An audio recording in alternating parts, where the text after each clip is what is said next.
नमस्कार। अपना उत्तर प्रदेश में आप सभी का स्वागत है। मैं हूं आपके साथ सृष्टि शुक्ला और बुलेटिन की शुरुआत करेंगे बड़ी खबर के साथ। इस वक्त की बड़ी खबर आपको बता देते हैं। लखनऊ के राजभवन पहुंचे उपराष्ट्रपति।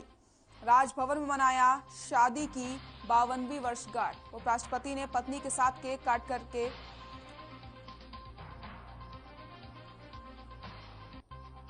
शादी की सालगिरह मनाई। लखनऊ के राजभवन पहुंचे उपराष्ट्रपति। राजभवन में मनाया शादी की 52वीं वर्षगांठ। राज्यपाल, मुख्यमंत्री समेत सभी मंत्रियों ने बधाई भी दी। बड़ी खबर आपको बता रहे हैं जहां पर लखनऊ के राजभवन पहुंचे उपराष्ट्रपति। उपराष्ट्रपति ने पत्नी के साथ केक काट करके शादी की सालगिरह मनाई। लखनऊ के राजभवन पहुंचे उपराष्ट्रपति।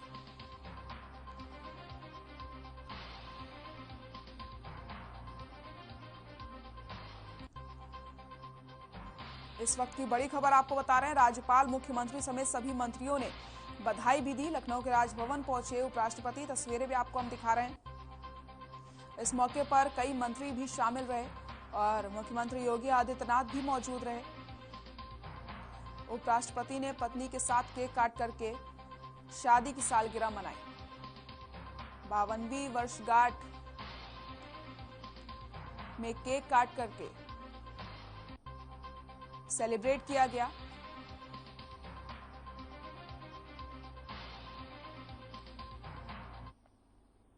लखनऊ से बड़ी खबर आपको बता देते हैं। एयरपोर्ट पर कस्टम को मिली बड़ी सफलता। यात्री के पास से 887 ग्राम सोना बरामद किया गया। तो आपको बताते चलें, सोने को पेस्ट के रूप में लेकर पहुंचा था यात्री। सोने की कुल कीमत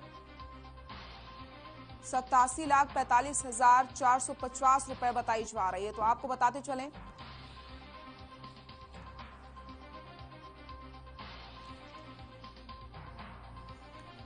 एयरपोर्ट पर कस्टम को बड़ी सफलता हाथ लगी है। सोने को पेस्ट के रूप में लेकर पहुंचा था यात्री। एयरपोर्ट पर कस्टम को बड़ी सफलता हाथ लगी है। यात्री के पास से 887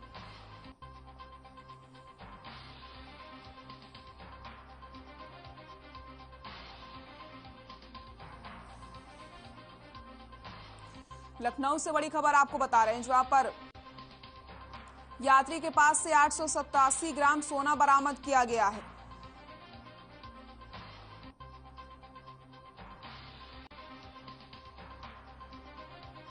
और सोने की कीमत 47 लाख से ज्यादा बताई जा रही है।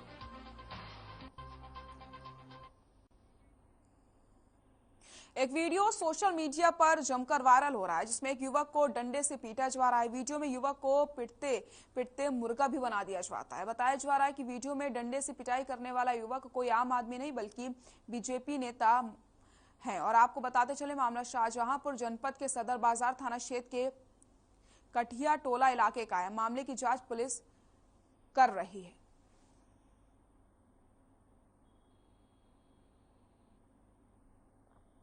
तो ये तस्वीरें आप देख सकते हैं। पिटाई करने वाला युवक बीजेपी का नेता बताया जा रहा है।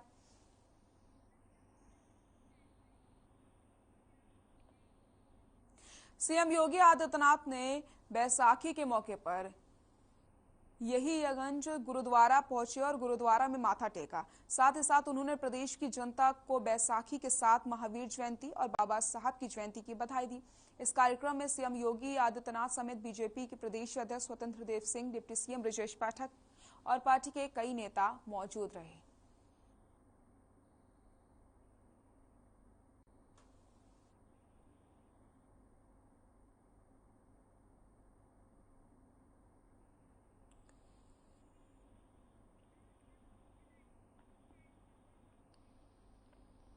खबर अयोध्या से, जहां पुलिस महानिरीक्षक कविंद्र प्रताप सिंह और वरिष्ठ पुलिस अधीक्षक शैलेश कुमार पांडे उपराष्ट्रपति वेंकैया नायडू के अयोध्या आगमन को लेकर के पूरी तरह से मुस्तैद दिखे। वहीं उपराष्ट्रपति ने अयोध्या दर्शन किया, जिसके बाद रेलवे और अन्य स्थलों का पैदल गश्त करके सुरक्षा व्यवस्था का निरीक्षण किया। इस दौरान संबंधित अधिकारियों और कर्मचारियों को आवश्यक दिशा निर्देश भी दिए गए हैं।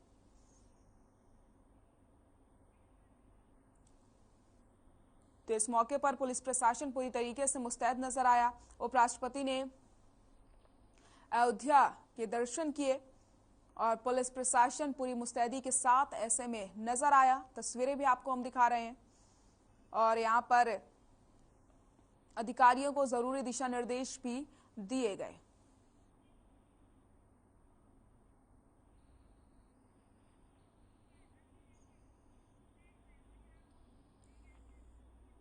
लखनऊ के सुशांत गोल्फ सिटी के हबीरपुर गांव में विस्फोट हुआ। जानकारी के मुताबिक विस्फोट एक खंडहरनुमा घर में हुआ है, जिसके बाद पुलिस ने गौवंश का पैर उसमें झुलस गया है। आपको बताते चले, वहीं विस्फोट होने के बाद गांव में अफरा तफरी का माहौल बन जाता है। सूचना मिलते ही डॉग स्क्वाड की टीम मौके पर पहुंचती है। बम स्क्वाड टीम भी मौके पर पहुंची। फिलहाल मामले की छानबीन की जा रही है।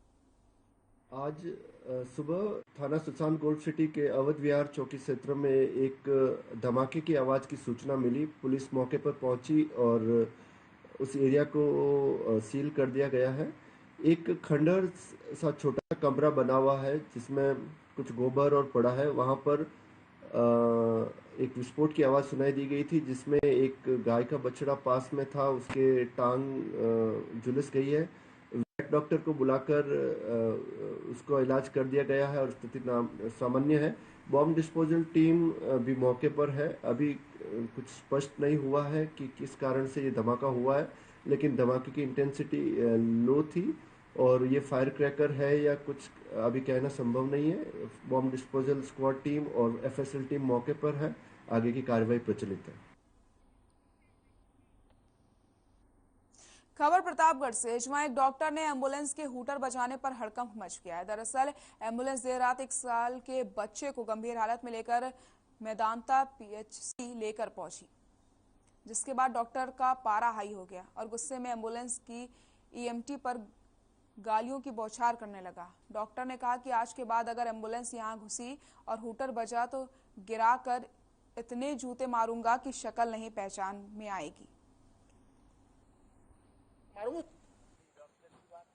बताइए, हॉस्पिटल में पहुंचने के बाद डॉक्टर साहब थे हॉस्पिटल में? कहाँ थे? बाहर थे। इसके बाद जब मैं रूम पे गया तो रूम पे भी नहीं मिले। रूम पे भी नहीं मिले। फिर उसके बाद आप मैडम से मंदिर में थे, उसमें देखने गए। मंदिर से उससे पूछे कि मैडम ये डॉक्टर साहब कहाँ गए, तो बोले रूम पर जाओ। आप जो रूम पर गए वहाँ भी नहीं थे। आप फिर आके हूटर बजाने लगे। हूटर बजाने लगे तो डॉक्टर साहब बाहर से आए, बोल रहे कि हूटर क्यों बजा रहे हो?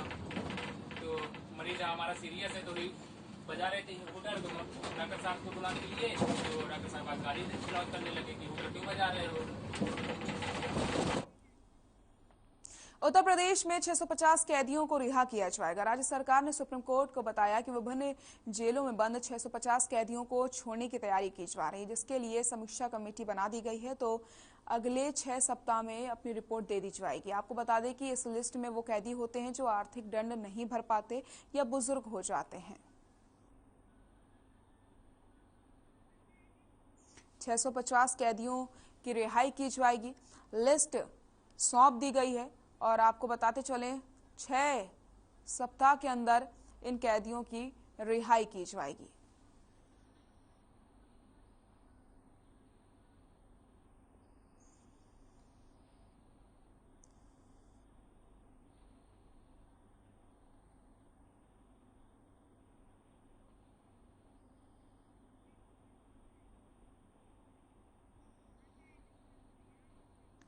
छह सप्ताह में रिपोर्ट देगी सरकार। आपको बताते चलें 650 कैदियों को रिहा किया जाएगा।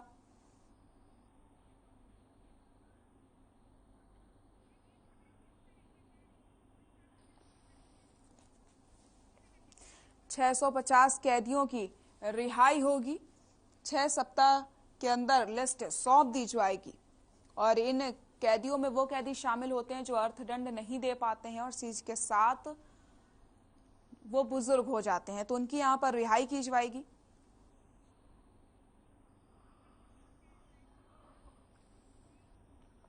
भारत रत्न भीमराव अम्बेडकर की जयंती पर नगरपालिका परिषद पटरौना के अध्यक्ष विनय जायसवाल ने उनकी प्रतिमा पर माल्यार्पण करके श्रद्धांजलि अर्पित की।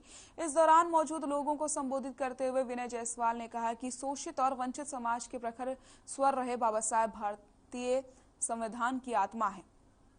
साथ ही उन्होंने बताया कि विगत 4 वर्षों से लगातार नगर में मौजूद सभी राष्ट्र पुरुषों और महापुरुषों की प्रतिमाओं की प्रतिदिन धुलाई, सफाई और माल्यार्पण किया जाता है।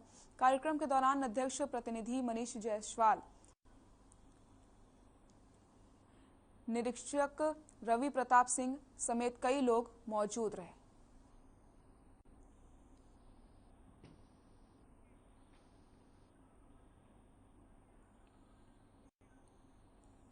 कुशीनगर के पररौना में बाबा साहेब की 131वीं जयंती पर बीजेपी ने कार्यक्रम का आयोजन किया। इस कार्यक्रम में विचार गोष्ठी का आयोजन किया गया, जिसके बाद प्रदेश मंत्री डॉक्टर शकुंतला चौहान संबोधित करते हुए कहा कि पूर्व की सरकारें बाबा साहब को लेकर केवल बातें करती थी, लेकिन धरातल पर उनकी यादों को संजोने के लिए कुछ नहीं किया गया।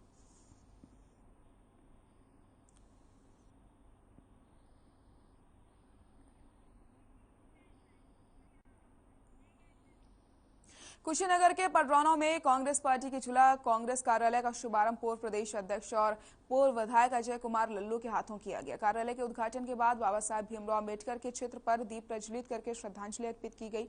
इस दौरान अजय कुमार लल्लू ने कहा कि बाबा साहेब ने असमानता के भाव को मिटाते हुए लोगों को समानता का अधिकार दिलाया और ऐसे संविधान का निर्माण किया जहां सबको बराबरी का हक हो। लेकिन अफसोस आज उसी संविधान को तार-तार किया जा रहा है। आज नगर न्यायपालिका का कार्य कार्यपालिका कर रही है, जबकि संविधान में व्यवस्थापिका, कार्यपालिका और न्यायपालिका का प्रावधान किया गया है।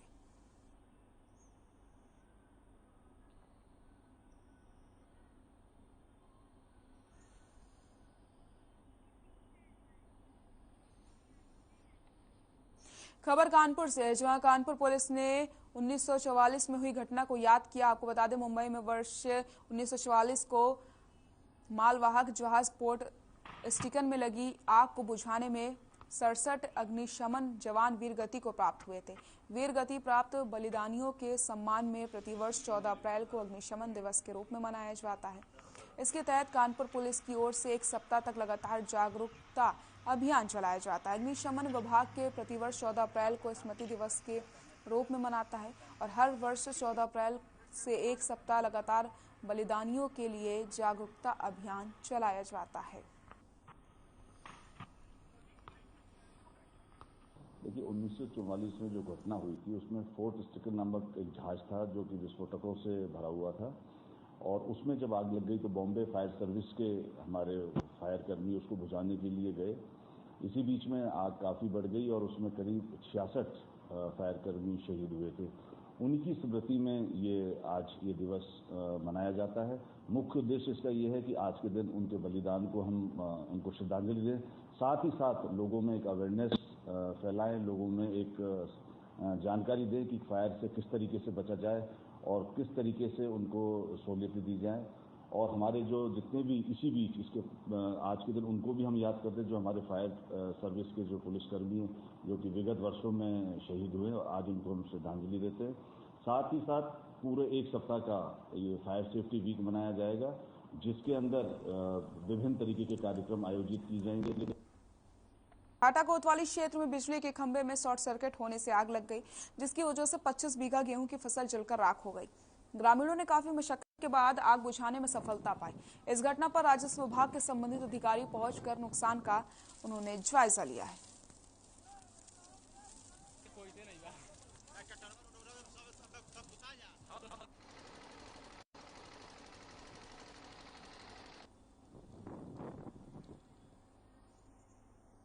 सत्रह अप्रैल को विश्व हिंदू परिषद के नेतृत्व में निराला नगर रेलवे मैदान में राम उत्सव कार्यक्रम का आयोजन किया जाएगा। राम उत्सव कार्यक्रम के मद्देनजर आज भगवा ध्वज वैदिक विधि से पूजन अर्चन करके माता जानकी समेत श्री राम जी की आरती से संपन्न हुआ। आपको बता दें कि कार्यक्रम में आरएसएस और वीएचपी समेत विचार परिवार के कार्यकर्ताओं समेत हजारों राम भक्त उपस्थित रहे।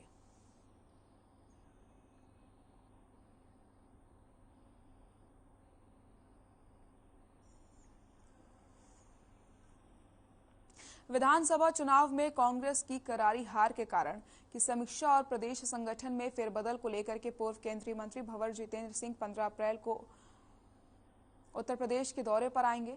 समीक्षा में पार्टी पदाधिकारियों और प्रत्याशियों से चर्चा के बाद अपनी रिपोर्ट कांग्रेस के संरक्षक को सौंपेंगे। कांग्रेस अध्यक्ष की ओर से सौंपे गए दायित्व के क्रम में भंवर जितेंद्र सिंह पार्टी की सलाहकार समिति के सदस्यों, उत्तर प्रदेश कांग्रेस कमेटी के पदाधिकारियों और विधानसभा चुनाव में उतरे कांग्रेस प्रत्याशियों के साथ 15 और 16 अप्रैल को राजधानी लखनऊ में समीक्षा बैठक करेंगे। इसके बाद 17 अप्रैल को वाराणसी और 19 अप्रैल को झांसी में समीक्षा बैठक करेंगे। लगातार बैठक के क्रम में 20 और 21 अप्रैल को जितेंद्र सिंह नई दिल्ली में कांग्रेस कार्यालय में बैठक करेंगे।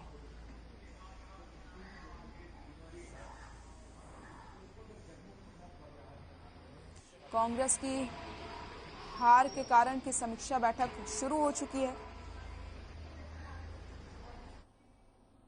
लखनऊ में पीएसपी और लोहिया संस्थान के बीच एमओयू साइन कार्यक्रम का आयोजन किया गया, जिसमें डिप्टी सीएम ब्रजेश पाठक बतौर मुख्य अतिथि शामिल हुए।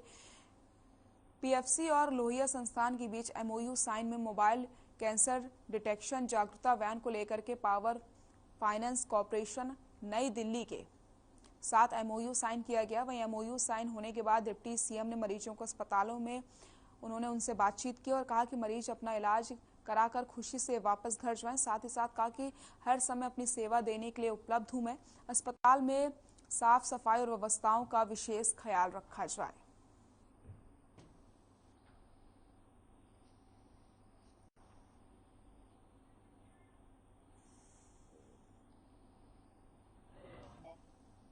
यूपी की राजधानी लखनऊ के इंदिरा नगर लवकुश नगर में डिप्टी सीएम ब्रजेश पाठक एक कार्यक्रम में पहुंचे, जहां वो बाबा भीमराव अंबेडकर पर स्पीच दे रहे हैं। लेकिन तभी अजवान की आवाज सुनकर डिप्टी सीएम ब्रजेश पाठक ने अपना भाषण बीच में ही रोक दिया।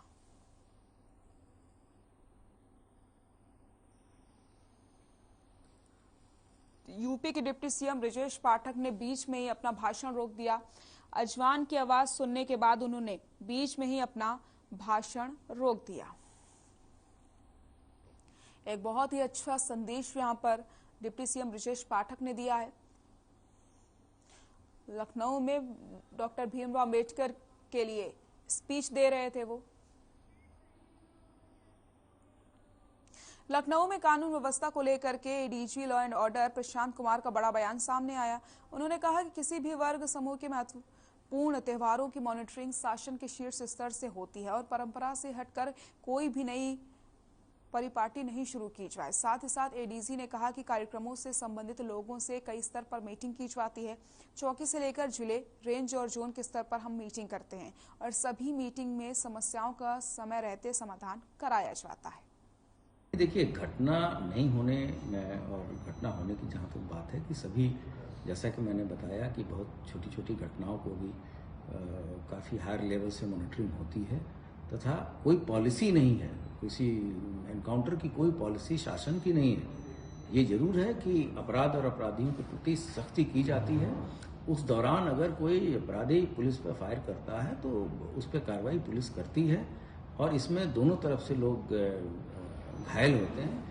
ये चीज़ें ज़्यादा प्रसारित की जाती हैं कि लोगों को गोली लग गई, जबकि ऐसे पुलिस वाले भी घायल हुए हैं, पुलिस वाले भी शहीद होते हैं। नहीं, देखिए, घटना। कानपुर के जिलाधिकारी नेहा शर्मा ने उर्सला अस्पताल का औचक निरीक्षण करते हुए स्वास्थ्य व्यवस्थाओं का जायजा लिया। जिलाधिकारी सबसे पहले उर्सला अस्पताल के दवा वितरण कक्ष में पहुंची, जहां पर उन्होंने लोगों से जानकारी ली। साथ ही जिलाधिकारी ने उपस्थित डॉक्टर को निर्देशित करते हुए कहा कि किसी भी प्रकार से लोगों को स्वास्थ्य सेवाएं उपलब्ध कराने में कोई कमी नहीं होनी चाहिए। इतना ही नहीं, उन्होंने जनपद वासियों से अपील करते हुए कहा कि रक्तदान महादान है, सभी स्वस्थ व्यक्ति को रक्तदान अवश्य करना चाहिए। उर्सला अस्पताल का निरीक्षण किया गया है। ओपीडी सेक्शन देखने के बाद अभी हम लोग ओटी, जहां पर सर्जरीज प्लान होती हैं, उस सेक्शन में आए और यहां पर कुछ मरीजों से इंटरेक्शन भी हुआ। कुछ जो प्लांट सर्जरीज हैं उनके लिए क्या व्यवस्था यहाँ पे बनी हुई है, उसको थोड़ा और सुदृढ़ करने की आवश्यकता है। इसके दिशा निर्देश दिए गए हैं। जिन लोगों को जब बुलाया जाता है प्लांट सर्जरी के लिए तो उनके वेटिंग एरिया जो हैं उसको और व्यवस्थित करने की आवश्यकता है। उसके संबंध में हम लोगों ने निर्देश दिए हैं और एक कार्य योजना बनाने के लिए इनको तुरंत डायरेक्टर साहब को निर्देशित किया है।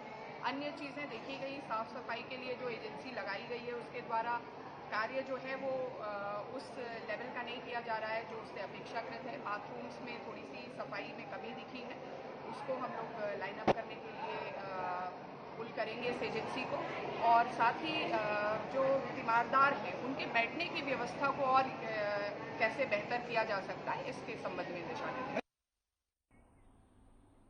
अपना उत्तर प्रदेश में फिलहाल के लिए इतना ही। नमस्कार।